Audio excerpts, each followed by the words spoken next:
So hey guys, good morning, welcome to my new blog. তো আজকে ব্লগটা আমি শুরু করছি। এখন বাজে সকাল 11টা। তো এখন আমি রয়েছি আমাদের বাড়িতে। আর আজকে আমাদের এখানে বাইরে প্রচণ্ড কুয়াশা হয়েছে আর প্রচণ্ড ঠান্ডা পড়েছে আজকে আমাদের এখানে। তো এখন আমি পড়তে বসবো। তো চলো পড়তে বসি। সো গাইস, এখন আমি বাইরে গেছিলাম, বাইরে থেকে আসলাম 11:30 বাজে। তো এখন প্রপার পড়তে বসি। তো চলো, বাইরে প্রচণ্ড ঠান্ডা আর কুয়াশা। সো গাইস, এখন 1টা বাজে, আমি পড়ছি বসে বসে, প্রচণ্ড ঠান্ডা।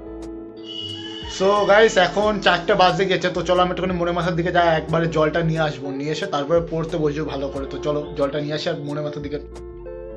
সো গাইস, আমি জল নিয়ে এসেছি, এখন 4টে বাজে। তো এখন দেখা যাক কী করে, আবার পড়তে বসতে হবে। পরীক্ষা আর বেশি দিন নেই, তো চলো দেখি কী করি। সো গাইস, এখন 4:15 বাজে। তো আমি রয়েছি বাড়িতে। তো আমি যাচ্ছি এখন কালীতলায়, ভেবেছি যাবো একটু কালীতলায় বজরংবলী মন্দিরে, একটা মোমবাতি ধরিয়ে দিয়ে আসি। তো চলো তারপরে এসে পড়তে বসবো।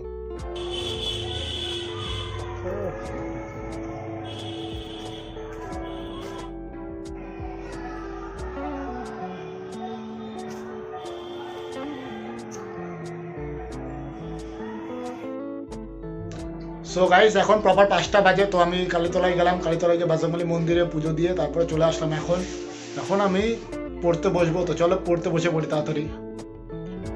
সো গাইস, এখন আমি বই পড়ছি, 5:30 বাজে। আর মা গিয়েছে আমাদের পাশে, এখানে এই যে কীর্তন হচ্ছে সেখানে। সো গাইস, এখন 6টা বাজতে গেছে। তো আমি সন্ধ্যাটা দিয়ে আসলাম, নিয়ে এসে আবার কন্টিনিউ করি পড়া। চলো। সো গাইস, এখনও পড়ছি, এখন 6:30 বাজতে গেছে। তো ঘড়ি করে দেখাচ্ছি, দেখো 6:30 বাজতে গিয়েছে। তো এখন পড়ি আর দেখি কি করি। সো গাইস, এখন 8টা বাজে। তো আমি এতক্ষণ ধরে একটা প্রশ্ন মুখস্থ করে, তো এখন আমি একটু যাবো মাঠের দিকে। তো চলো যাওয়া যাক মাঠের দিকে। সো গাইস, এখন বাজে 9:30। তো আমি আমার রুমে চলে এসেছি। তো তোমাদের সাথে দেখা হচ্ছে নতুন একটি ব্লগে। ভিডিও ভালো লাগলে ভিডিওকে লাইক করে দাও, চ্যানেলকে সাবস্ক্রাইব করে দাও। তো টাটা, বাই বাই। এখন আমার একটা ছোটো একটা কাজ আছে, সেটা কমপ্লিট করে ঘুমিয়ে পড়বো।